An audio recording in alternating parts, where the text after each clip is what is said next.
আমি যে আপনার ছেলেকে ছোট লোক বলছি, অশিক্ষিত বলছি, এমনি এমনি বলি নাই। সে আসলেই অশিক্ষিত, আসলে একটা ছোট লোক। সবুজ, তোরে আমি এত কষ্ট করে লেখাপড়া শিখাই বড় করছি, তোর বউর কাছে এইভাবে অপমানিত হওয়ার জন্য তুই কেন রিক্সা চালাস? তুই ক, সত্য করে ক। যে কারণেই হোক আপনার ছেলে তো রিক্সা চালায় না, এটা তো সত্যি না? আমার মেয়ের জামাই রিক্সা চালায়। বাইরে যদি জানাজানি হয়ে যায় যে আমার মেয়ের জামাই রিক্সা চালায়, তাহলে আমার মান সম্মান কিছুই তো থাকবে না, আমি মুখ দেখাতে পারবো না।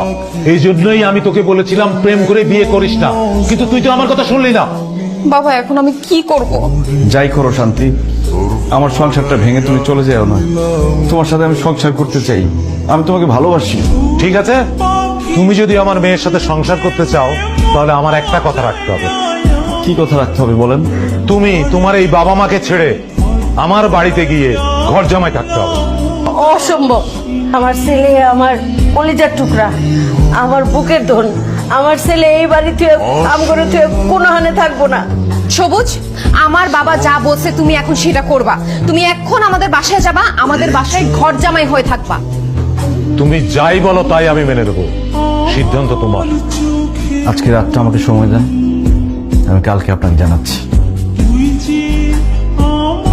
আমার চাকরিটা চলে গেছে অনেকদিন হলো, কিন্তু আমি তোমাকে বলি নাই কখনো। এরপর থেকে আমি ব্যবসা করার চেষ্টা করছি। এরপর কি করব, কিভাবে সংসার চালাবো বুঝতে পারছিলাম না।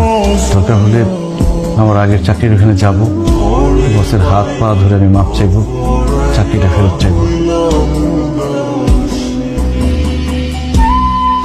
এই, তুমি কাঁদতেছো কেন? আব্বা সর্বনাশ হয়ে গেছে। সর্বনাশ? কি সর্বনাশ হয়েছে? সবুজ কোথায়? আব্বা সবুজ বাড়ি ছেড়ে চলে গেছে। আব্বা, ভাবি, সর্বনাশ হয়ে গেছে ভাবি। কি কি হয়েছে? ভাবি, সবুজ স্যার আর নাই ভাবি, সবুজ স্যার মারা গেছে ভাবি। তুমি মিথ্যা কথা কইতাছো? ভাবি, আমি মিথ্যা কথা কইতেছি না, আমি সত্যি কথা কইতেছি। সবুজ স্যার বাসা থেকে রাগ করে বের হয়ে যাওয়ার পর রাস্তাঘাটে ফুটপাতে শুয়ে থাকতো। কেউ কিছু দিলে খাইতো, না দিলে না খাইয়ে রাস্তাঘাটের মধ্যে দিন কাটাই দিত। আজকে সকালবেলা সবুজ স্যার আনমনা হয়ে রেল লাইন দিয়ে হাঁটতেছিল, হঠাৎ করে একটা ট্রেন আইসা সবুজ স্যারের উপর দিয়ে চলে যায়। সবুজ স্যার দেহটারে ছিন্ন বিচ্ছিন্ন করে ফেলায়, সবুজ স্যার এখানে মারা যায়।